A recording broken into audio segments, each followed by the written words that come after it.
કહેવા જેવી કેટલી બધી વાતો છે, પણ બે વાત બહુ મહત્વની.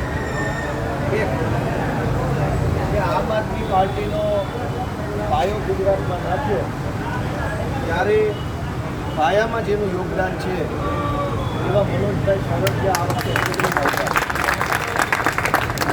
ગયા વખતે પાર્ટીને જે કડવો અનુભવ થયો નાનો મોટો, પછી સાંભળો ઘડી બધા સાંભળજો, સાંભળો ઘડી અવાજ કરવામાં શાંતિ રાખો. બીજા સુરતની અંદર આમ આદમી પાર્ટીના માધ્યમથી લોકોને ખૂબ સારી રીતે ઉપયોગી બનવું હોય તો એક મજબૂત નેતાની જરૂર પડે. નેતા ન હોય અને નેતા વગરની બહુમતી હોય તો એ બહુમતીમાં કંઈ ફાયદો થાય નહીં.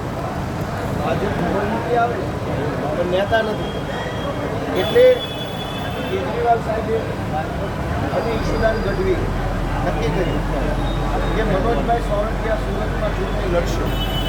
કેમ કે આમ આદમી પાર્ટીમાં સૌથી જૂના આ મનોજભાઈ સોરઠિયા છે જ નહીં. 2012થી લઈ 2026 સુધી એક જ પાર્ટીમાં આટલા વર્ષ કામ કરવું કેવડી મોટી વાત છે. આજકાલ લોકો નહીં જેવી વાતમાં પીસાઈ જાય છે પાર્ટી મોટી.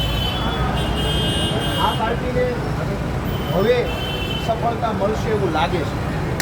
આટલા વર્ષ 2012થી 2025 સુધી સફળતા ન મળી છતાં જેમણે પાર્ટી ન બદલી એવા અડગ મનના માણસ મનોજભાઈ આ વખતે આમ આદમી પાર્ટીનું નેતૃત્વ કરી રહ્યા છે આખા સુરત.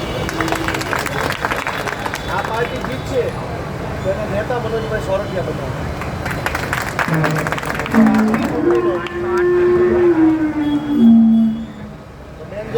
એક મિનિટ તમને માઇક આપે એટલે માઇકમાં શું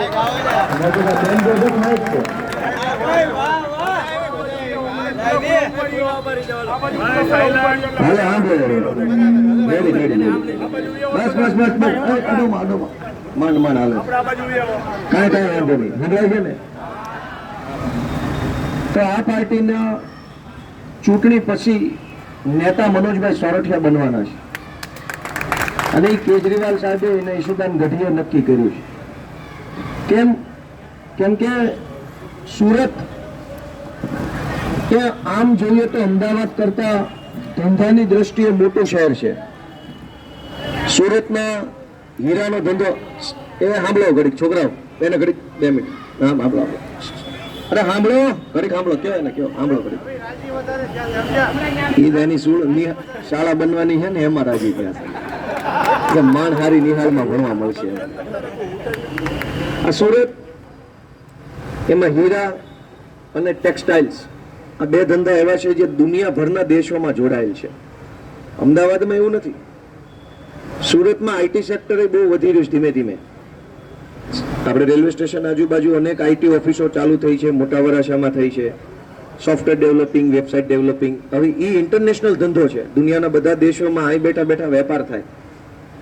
તો 3 ધંધા એવા છે સુરતના જે વિશ્વના તમામ દેશો આરે જોડાયેલા છે.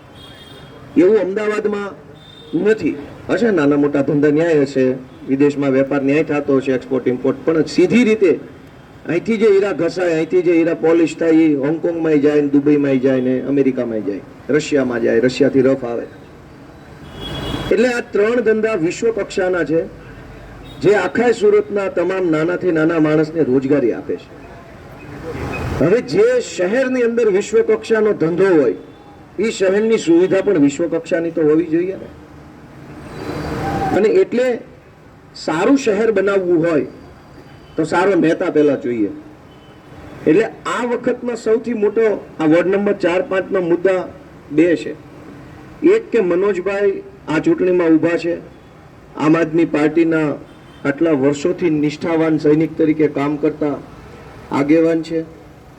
મારી જેવા, ચૈતર વસાવા જેવા, પ્રવીણ રામ જેવા, બ્રિજરાજ સોલંકી જેવા અનેક યુવાનોને આમ આદમી પાર્ટીમાં લઈ આવવા વાળા પણ મનોજભાઈ સોરઠિયા છે અને આગળ વધારવા વાળા પણ મનોજભાઈ. આટલા વર્ષ થઈ ગયા, તમારી જેવા પાછળથી આવેલા છે એ ધારાસભ્યો બની ગયા. એ કાંઈ બન્યા નથી. અમારી જેવાને આગળ કર્યા કે ભાઈ જે હારા હારા છોકરા બધાને પહેલા આગળ કરો, આપણું જોયું જાય, આપણે તો હાલે. આજ એનો વારો આવ્યો છે. એટલે પહેલો મુદ્દો એ છે કે આપણે કોઈ પણ સંજોગોમાં વોર્ડ નંબર 4 ની આખી પેનલ જીતે અને મનોજભાઈના નેતૃત્વમાં આપણી સરકાર બને કોર્પોરેશનમાં, એ કામ આપણે કરવાનું. અને બીજો બહુથી સારો મુદ્દો કે દિનેશભાઈ કાછડિયા ગઈ 2021ની ચૂંટણીમાં કોઈ સંજોગોમાં આપણે હારે નહોતા રહી શક્યા. એ વાતનું નુકસાન દિનેશભાઈ નહીં ગયું અને આમ આદમી પાર્ટી નહીં ગયું. અને આ વખતે સંજોગ સારો થઈ ગયો છે કે બધું ભેગું થઈ ગયું છે. દિનેશભાઈ ભેગા છે, હું ધારાસભ્ય બન્યો છું, આ બાજુ મનોજભાઈ ઊભા છે, એટલે બધું એટલું બધું સરસ વ્યવસ્થા ગોઠવાની છે. દિનેશભાઈ અનુભવી આગેવાન છે, 5 વર્ષ કોર્પોરેશનમાં રહ્યા અને એ વખતે કોંગ્રેસ પાર્ટીના વિરોધ પક્ષના નેતા હતા. વિરોધ પક્ષ કોંગ્રેસ એકલો હતો, તેથી આખા વિરોધ પક્ષમાં બોલનારો એક જ માણસ હતો, એ આ હતા દિનેશભાઈ કાછડિયા. બીજા કોઈ નહોતા બોલતા. અને એટલું બધું એણે પોતાની રીતે સંઘર્ષ કર્યો, મહેનત કરી, લોક સંપર્ક કર્યો, અવાજ ઉઠાવ્યો. આ વખતે તો આખો વિપક્ષ જાગૃત હતો. એ વખતે વિપક્ષ આખામાં ખાલી દિનેશભાઈ જ જાગૃત હતા. પણ હવે દિનેશભાઈને આમ આદમી પાર્ટીનો ટેકો મળશે, અમારી જેવા આગેવાનોને દિનેશભાઈના અનુભવનો ટેકો મળશે. કુલ મળીને બેયના અનુભવ ભેગા થાય તો ફાયદો સુરતની જનતાનો થવાનો છે આ વખતે. એટલે વોર્ડ નંબર 5માં દિનેશભાઈ, વોર્ડ નંબર 4માં કુંદનબેન, વોર્ડ નંબર 4ના પંકજભાઈ ધામેલિયા અમારા જૂના નેતા છે, આ બધા ચૂંટણી જીતશે તો એટલું દોડવાના છે, એટલું મહેનત કરવાના છે, એટલું કામ કરવાના છે કે એની કોઈ કલ્પના નહીં કરી હોય. અને અગાઉ જે કરવા અનુભવને બાદ કરીએ તો એ સિવાય તમામ કોર્પોરેટરોએ એટલું સારું કામ કર્યું છે કે અત્યારે એના નામ ઉપર આખી ચૂંટણી હાલે છે. દરેક વોર્ડમાં કુંદનબેન છે તો એને આખા વિસ્તારમાં બધા લોકો ઓળખે છે. કેમ કે 30 વર્ષથી જે સોસાયટીની અંદરના રોડ નહોતા બન્યા વોર્ડ નંબર 4માં, એ કુંદનબેને બનાવડાવી દીધા છે. અને તો સોસાયટી વાળા માને છે. ભાજપ વાળા આવતા ને બાના કાઢીને વહી જતા, તમારી સોસાયટી રિઝર્વેશનમાં છે, ટીપીમાં છે, ફાઇનલ નથી થઈને કેસ પેન્ડિંગ છે, આવા બાના કાઢીને 30 વર્ષથી રોડ નથી બનવા દેતા. અને સેજલબેન, મનીષાબેન, એ બધાએ ખૂબ દોડધામ. મનીષાબેને તો શિક્ષણનું કામ વોર્ડ નંબર 5માં ખૂબ કર્યું. જગાભાઈની બેએ આખું કાર્યાલય 5 વર્ષ ચલાવ્યું. શિષ્યવૃત્તિના ફોર્મથી લઈને જે વિષય કોર્પોરેટરમાં ન આવતો હોય એવા મુદ્દા ઉપર એ કામ કરી અને લોકોને ખૂબ ઉપયોગી બનવાનું કામ જગાભાઈએ કર્યું છે.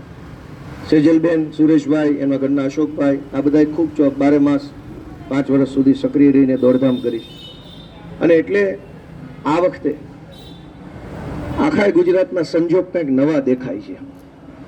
જ્યાં જાવ ત્યાં એક જ મુદ્દાનો કાર્યક્રમ છે, ખાવણાવાળી જ કરવાની છે, બીજી કોઈ વાત જ નથી. એ ખાવણાવાળીની શરૂઆત વિસાવદરવાળીથી થઈ.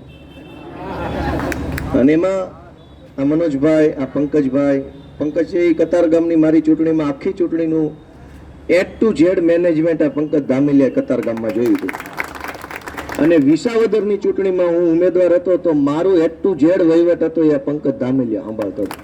હવે હોશિયાર કેટલો હશે કે મેં એને કામ હોય, એ તમે વિચારો કે ગમે એવા ગોપાલભાઈની ફાઇલું હોપાઈશ તો ઊંડા ખાડામાં નાખે.